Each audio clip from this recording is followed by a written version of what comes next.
अब आगे। हनुमान, मैंने मना किया था ना तुम्हें, फिर भी तुमने अपनी वरदानी शक्तियों का प्रदर्शन किया, शेर का रूप ले लिया तुमने। मुझसे भूल हो गई माँ, मुझे क्षमा कर दीजिए। क्षमा मांगने से क्या होगा हनुमान? तुम्हें पता है तुम्हारी भूल की वजह से तुम्हारी नानी एकाएक भयभीत हो गई थी। उस समय तो बचा लिया उन्होंने तुम्हें, किंतु तुम्हें ज्ञात है उनके हाथ से दूध का पात्र गिर गया था, उनके पैर में चोट लग गई थी, अभी तक उनके पैर में पीड़ा हो रही है। हाँ?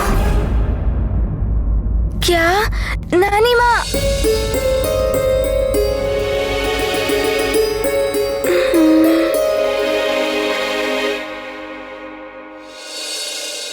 मैंने तो एकांत में किया, मुझे क्या पता कि नानी माँ भी उसी समय आ जाएंगी। इसीलिए मैंने तुमसे कहा था, फिर से कह रही हूँ, अपार शक्तियां अपार दायित्व लेकर आती हैं पुत्र।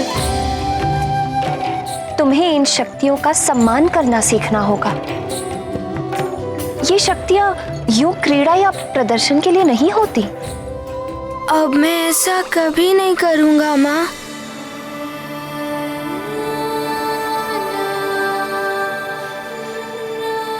राजमाता की जय! राजमाता की जय! राजमाता की जय! राजमाता की जय! राजमाता की जय! राजमाता की जय! राजमाता की जय! राजमाता की जय! राजमाता की जय!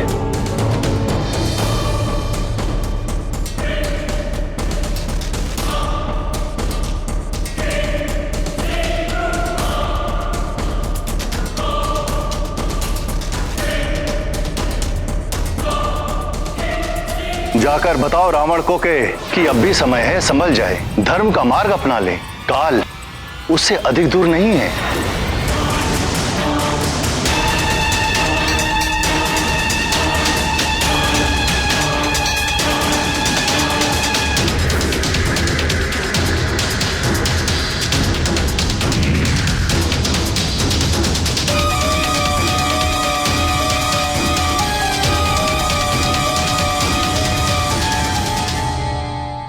स्वामी जिस समस्या के विषय में बता रहे थे उसका निदान तो होना ही चाहिए, किंतु उसका उचित हल ढूंढने के लिए आवश्यक है सारी सच्चाई को जानना कि वो ऐसा क्यों कह रहे थे।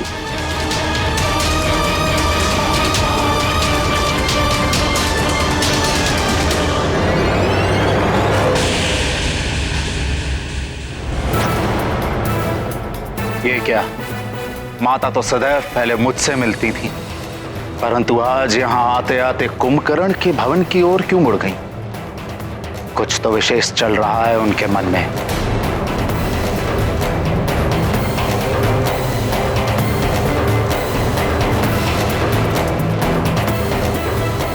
प्रणाम भैया। प्रणाम विभीषण। ना जाने क्यों मां आते आते अनायास कुंभकर्ण के भवन की ओर मुड़ गई। आओ देखते हैं। चलिए। स्मरण है ना, आज हमारे पुत्र कुंभकर्ण के निद्रा से जागने का दिन है। बड़े बड़े हौंदों में पानी भर कर लाओ। ढोल, शंख, तुरही जैसे जितने भी अन्य साधन लगते हैं हमारे पुत्र को जगाने में, उन सब की व्यवस्था करो। अवश्य राजमाता, सारी व्यवस्था हो चुकी है।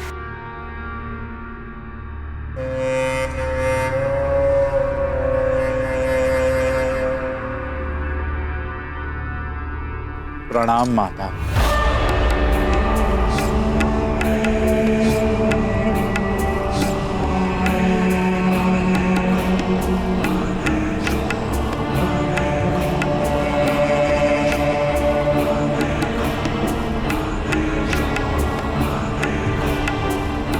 आपके चरणों की धूल को पाकर मैं धन्य हो गया माते।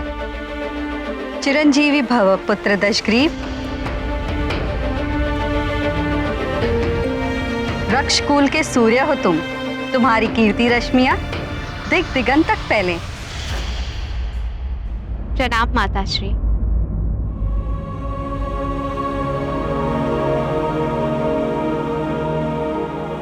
सदा सुहागन रहो। तुम्हारे माथे की बिंदिया और सुहाग की लाली सदा चमकती रहे।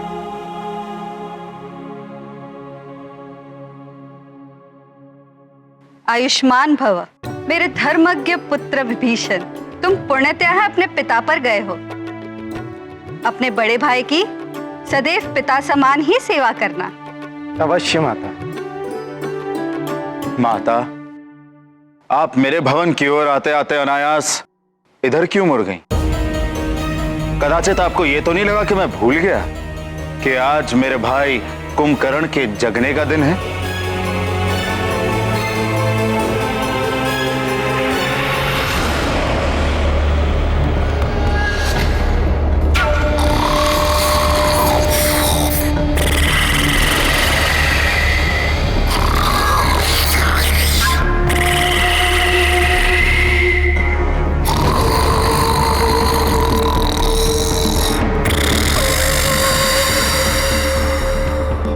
और वो स्वयं नहीं उठता, उसे जगाना पड़ता है। क्या आप ये देखने आई थी कि मैंने उसे जगाने का प्रबंध किया है कि नहीं?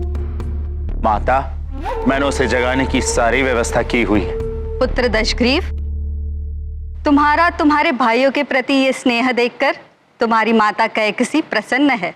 मैं तो इसलिए कुंभकर्ण की भवन की ओर चली आई क्योंकि पिछली बार जब कुंभकर्ण के जागने का दिन आया था तब तुम महादेव की तपस्या के लिए हिमालय क्षेत्र गए हुए।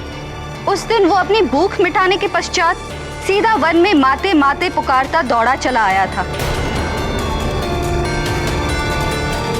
तुम्हारा भी नाम ले रहा था। वो कुछ बताना चाहता था मुझे, कोई रहस्य ज्ञात हुआ था उसे।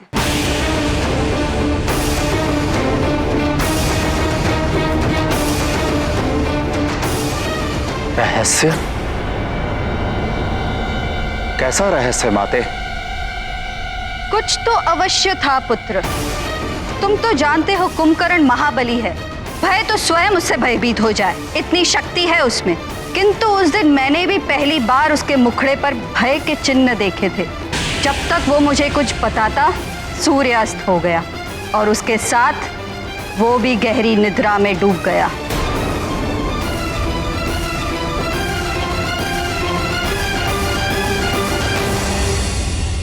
आश्चर्य है माता, आपने कभी इस बात का कोई उल्लेख ही नहीं किया। माता, मैं उसी समय यहाँ आई थी, मुझे तो सब सामान्य लगा।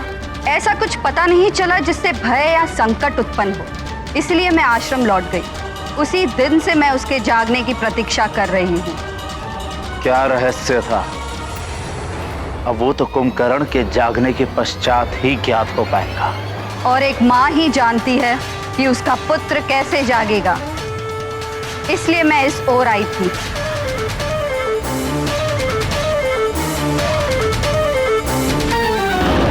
राजमाता कैकसी की जय, राजमाता कैकसी की जय, लंकापति रावण की जय, महारानी की जय, विभीषण भैया की जय। अतिबल, अब आए हो तुम? कब से भेजा था तुम्हें उस वानर बालक के बारे में पता लगाने के लिए?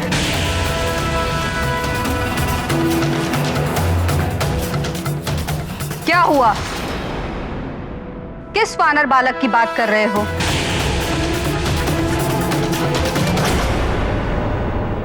हनुमान, मेरे पुत्र, मैं समझती हूं कि तुम अपनी शक्तियों के बारे में जानना चाहते हो, उन्हें परखना चाहते हो। किंतु पुत्र, ऐसी महान शक्तियों के प्रयोग में तनिक से भी चूक हो जाए तो बड़ा अनर्थ हो जाता है। इसीलिए सावधान रहना आवश्यक है पुत्र।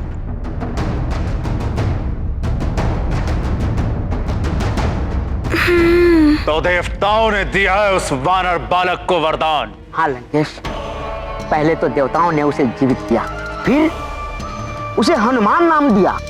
इतना ही नहीं लंकेश, उस पवन देव के कारण उस वानर बालक का पुनर्जन्म हुआ और अब तो उसे पवन देव का पुत्र भी कहेंगे। वो कोई साधारण बालक नहीं है लंकेश, सुमेरु के राजा केसरी और रानी अंजना का पुत्र है। देवताओं ने उसे वरदान में कुछ शक्तियां दी है जिनके बारे में अभी कुछ ज्ञात नहीं हो पाया है लंकेश। किंतु क्या? लंकेश, ये वही बालक है जिसने सूर्य को निगल लिया था।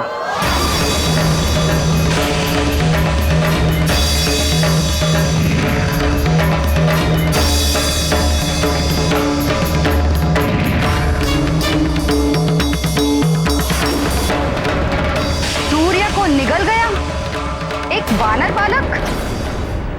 तो इसी कारण इस बार सूर्य ग्रहण नहीं हो पाया। हाँ लंकापति, उसके मार्ग में जो भी ग्रह पड़ा उसकी तीव्र गति से उन ग्रहों की दिशा और दशा सब बदल गई थी। और तो और लंकेश, बुध ग्रह तो अपने पथ से पूरी तरह विचलित हो गया था। सूर्य निगल लिया उसने, ग्रहों की दशा और दिशा भी बदल दी। अब हम उसकी दिशा और दशा बदलेंगे। देवताओं ने उसे पुनर्जन्म दिया, हम उसे पुनर्मृत्यु देंगे।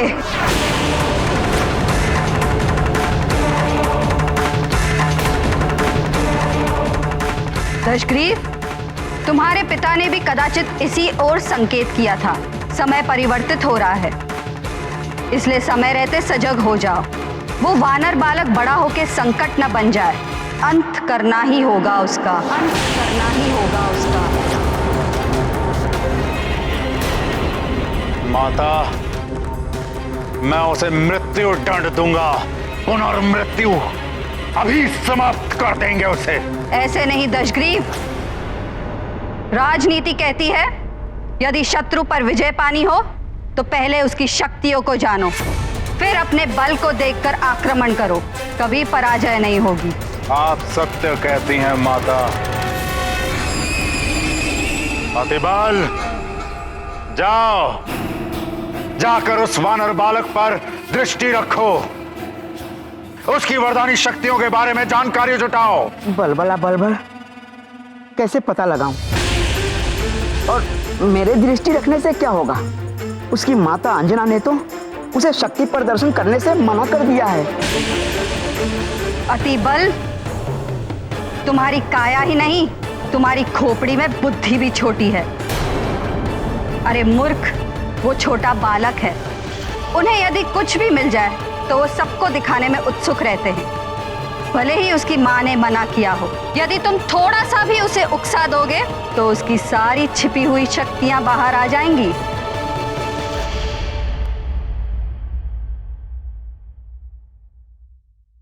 हनुमान, ये देखो पुत्र, 2 खूंटियां और ये 2 थाल में श्वेत और लाल मालाएं। अब हम इनके साथ एक खेल खेलते हैं। जब भी तुम कोई उचित या अच्छा कार्य करोगे तो इसमें से एक श्वेत माला इस खूंटी पर लटका दी जाएगी। इसी प्रकार यदि तुमने कुछ अनुचित या बुरा कार्य किया तो एक लाल माला इस खूंटी पर लटका दी जाएगी। किंतु इससे होगा क्या माँ? यदि श्वेत मालाएं अधिक होंगी तो तुम विजयी होगे। अब देखना ये है कि तुम कितनी श्वेत मालाएं प्राप्त कर सकते हो।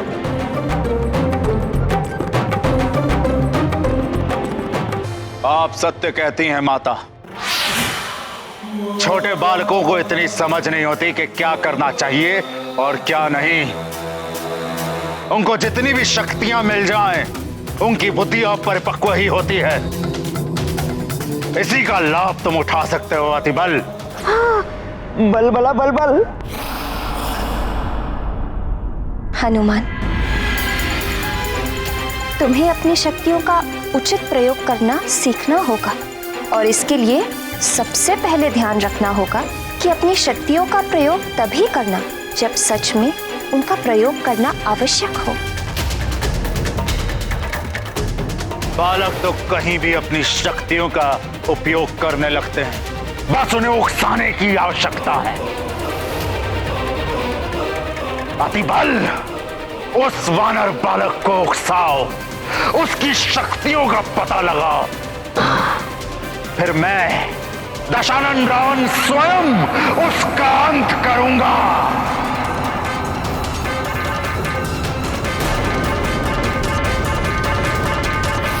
उचित है माँ, मैं अपनी शक्तियों का प्रयोग तभी करूँगा जब उन्हें सच में प्रयोग करने की आवश्यकता होगी,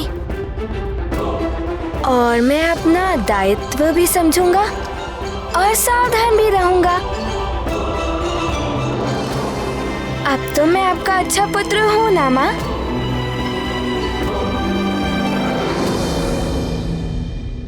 हाँ मेरे लाल, तुम तो मेरे बहुत अच्छे पुत्र हो।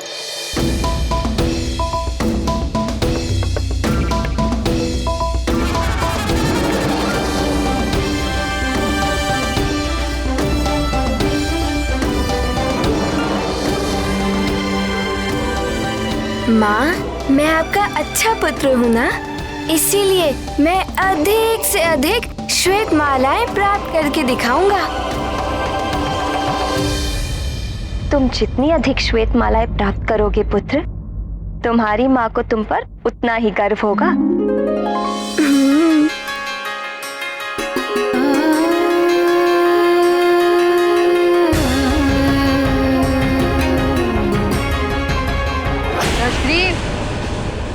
मुझे गर्व है तुम पर। मैं जानती हूँ उस बालक को कितनी भी शक्तियां दे दे ये कपटी देव, उसका अंत तुम ही करोगे।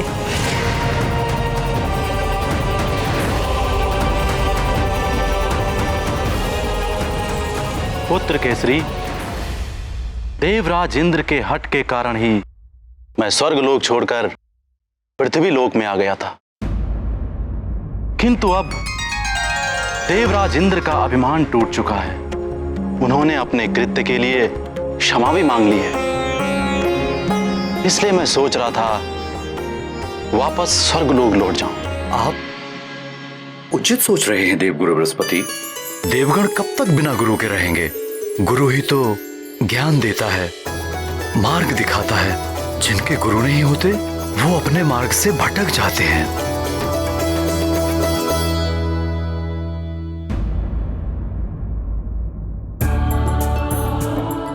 प्रणाम देवगुरु।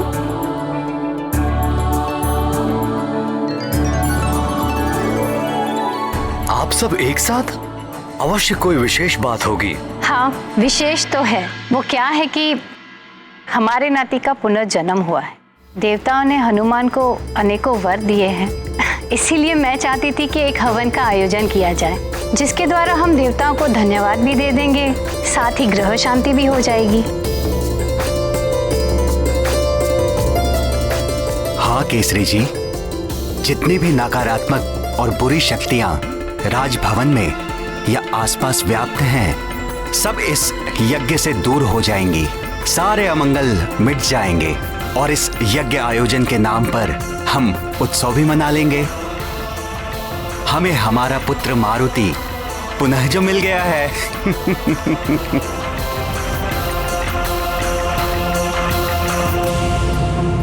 तात, माता, आपका परामर्श तो अति उत्तम है। अविलंब हमें इस हवन का आयोजन करना चाहिए। हाँ, और महोत्सव भी। इस उत्सव में हम हनुमान का विधिवत युवराज घोषित करेंगे।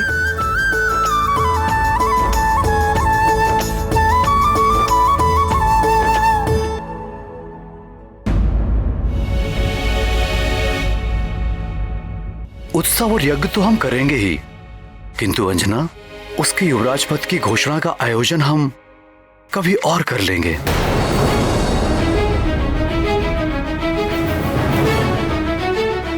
हनुमान अभी अल्प आयु का अबोध बालक है। इतना बड़ा दायित्व उसे सौंपना अनुचित होगा। केसरी जी, हमारा हनुमान अन्य बालकों जैसा साधारण बालक नहीं है। दिव्य शक्ति संपन्न विशेष बालक है हमारा हनुमान।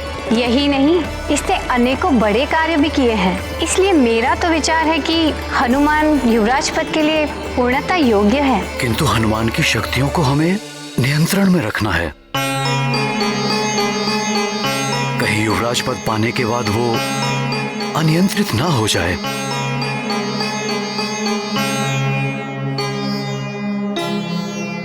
सिंह की शक्ति को यदि नियंत्रित करके रखा जाए तो वो अपनी शक्तियों को भूल जाता है और एक साधारण सा पशु बनकर रह जाता है। वो आखेट तो दूर, आक्रमण करने वाले का सामना भी नहीं कर पाता है। कहीं ऐसा ना हो कि हनुमान भी इसी प्रकार कुंठित होकर न रह जाए। नियंत्रण रखिए, किंतु ध्यान रहे बालक को उसकी योग्यता से दूर रखने से कहीं उसका आत्मविश्वास ही समाप्त ना हो जाए। पितामह सत्य कह रहे हैं। हमें नियंत्रण रखने के साथ साथ प्रोत्साहन भी करना चाहिए हनुमान का। इसे इसके दायित्वों का आभास कराना चाहिए। इसे अपनी शक्तियों को उचित प्रयोग करने योग्य बनाना है।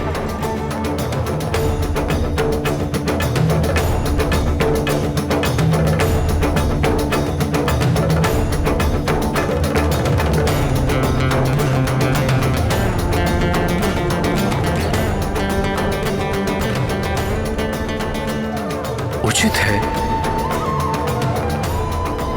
यदि आप सबका यही मत है तो यज्ञ के साथ साथ युवराज पद की घोषणा के लिए भी उत्सव का आयोजन करेंगे।